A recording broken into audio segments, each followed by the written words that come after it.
Siapa di sana? Masuk saja. Tak baik malam-malam di ruang rumah. Apa? Ada yang melahirkan? Ya, melahirkan suka tak kenal waktu. Ya bisa datang kapan saja. Sama seperti halnya dengan kematian. Kenapa aku mengangkat tentang kematian? Selama 3 tahun aku di sini, puskesmas ini menjadi saksi bahwa setiap kelahiran dan kematian selalu tak adil.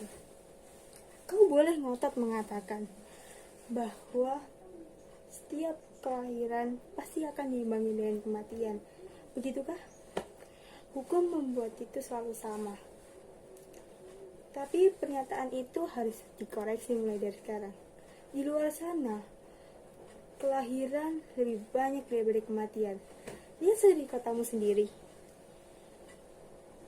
Pemukiman menelan sawah-sawah para petani, ruko-ruko merambah hingga ke pelosok kota. Itu tandanya kelahiran lebih banyak daripada kematian. Setujukah? Kau harus setuju. Kalau tak, takkan kulanjutkan monolog ini. Sebagai orang Jawa yang mewarisi ajaran harmoni para leluhur, aku seperti dibentukkan oleh kenyataan yang pahit, yang berbeda dengan apa yang pernah diajarkan. Aku menjadi saksi bahwa kesakitan di sini akan berakhir dengan kematian. Aku merasa gagal sebagai seorang dokter yang harusnya menjadi penyelamat dari kematian itu. Aku tahu aku bukan malaikat, tetapi kegagalan demi kegagalan membuatku ingin berhenti dari profesi ini, menjadi manusia biasa yang tidak harus menanggung beban profesi ini.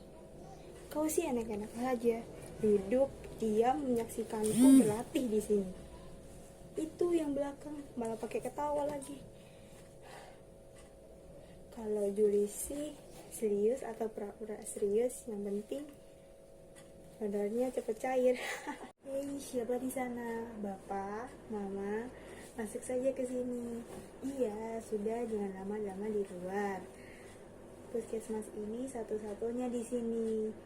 Aku tahu aku bukan malaikat, tetapi biarkan bayi yang ada di dalam kandungan itu bisa menghirup udara segar di desa ini.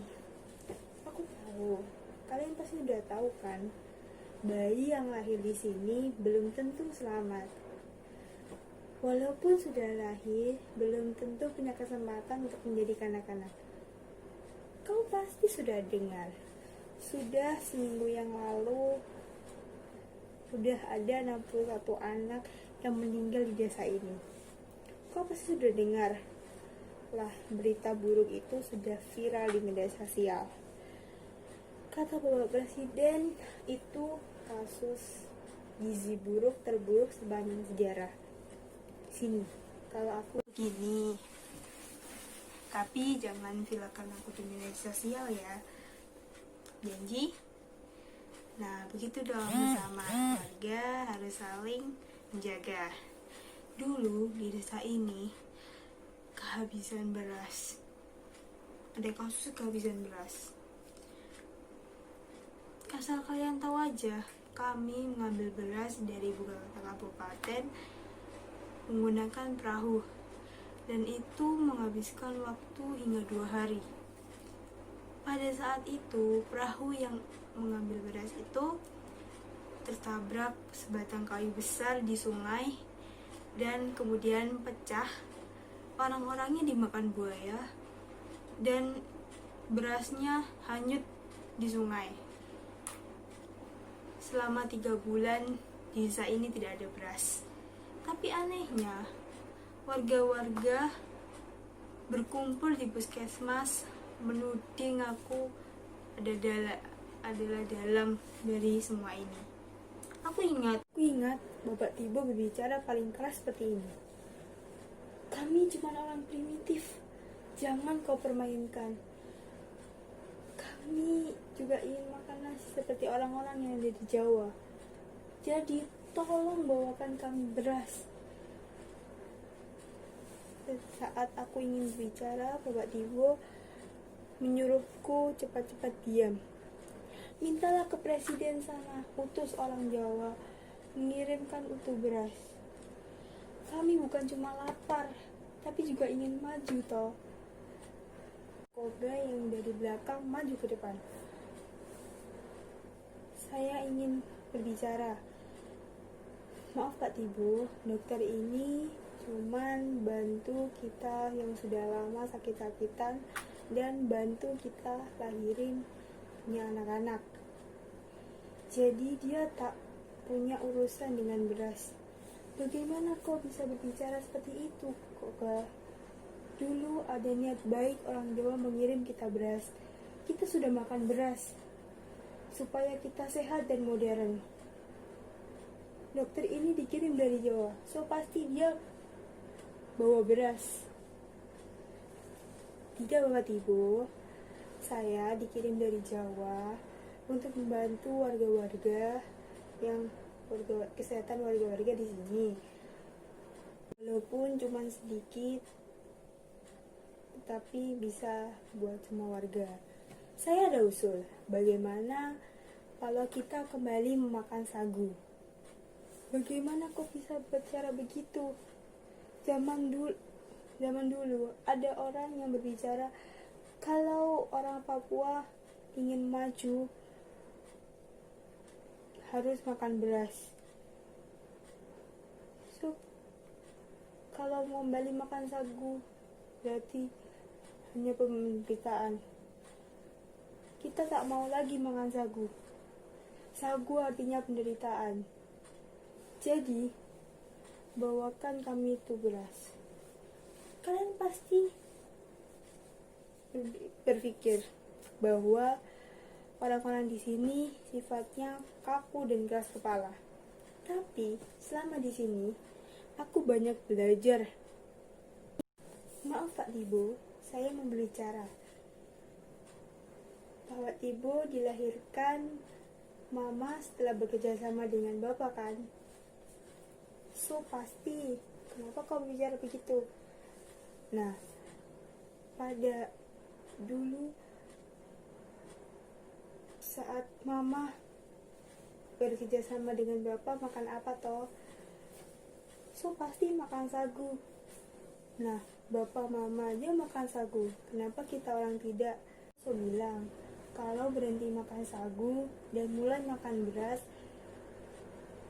kau bisa disebut modern, tak lagi disebut primitif. Kita juga ingin modern, toh. Bapak Tibo, modern itu tidak harus makan beras. Contohnya, Belanda. Mereka makan roti dari gandum, karena gandum tumbuh di tanah Belanda. So, di tanah Papua ini tumbuh sagu. Kenapa kita tidak makan sagu saja? Kan sagu bisa diolah menjadi roti. Bagaimana kau bisa bicara begitu? Aku ingat, dia lah yang pada malam hari ke puskesmas membawa orang yang terluka tembak. Dia berbicara, sagu kami sudah habis dimakan tentara. So, jadi apa yang harus diolah menjadi roti? Begini saja. Besok kita pergi ke hutan mencari sagu supaya kita bisa olah menjadi roti. Setujukah Bapak Tibo bagaimana? Pada pagi hari itu memang kita ke hutan.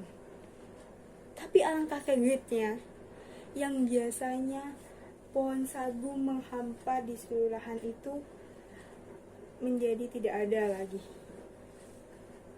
Pohon sagu yang biasanya di situ menjadi hamparan sawit-sawit yang begitu luas. Bapak Tibo dan sebagian warga pun berbalik arah, tidak berbicara apa-apapun. Suatu hari, ada seorang imigran dari Bali mampir ke puskesmas ini. berobat. Karena di desanya tidak ada puskesmas. Dia berbicara seperti ini. Hidup itu harus menanam, tidak harus memetik hasilnya. Kata-kata itu begitu sederhana, tapi membuatku berpikir sepanjang malam.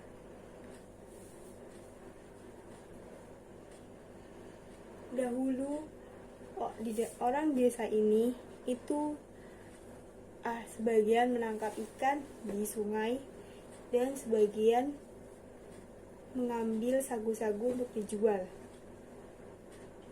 Saat sungai tercemar karena limbah sawit dan sagu-sagu menjadi hamparan perkebunan, mereka pun hidupnya sangat terpuruk. Dokter Ayu, masih untung kami punya dokter. Beras sudah tak bagi kami. Kami bisa hidup dari apa saja. Ini dokter ada segenggam hiper buat dokter.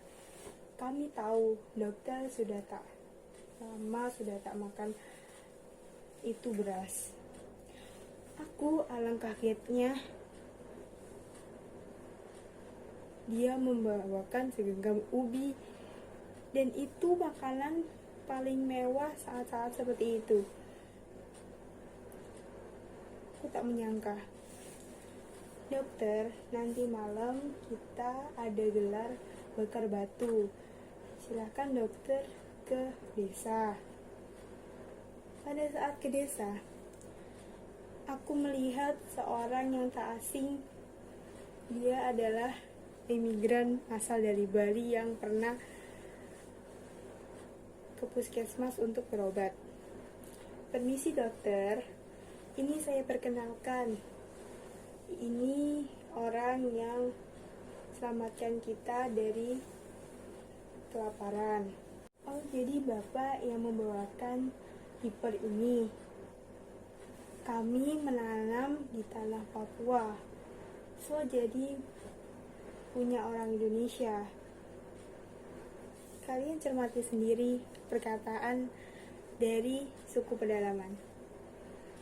Saya mohon, saya masih ada tamu di rumah sakit. Bapak, Mama, silakan masuk saja.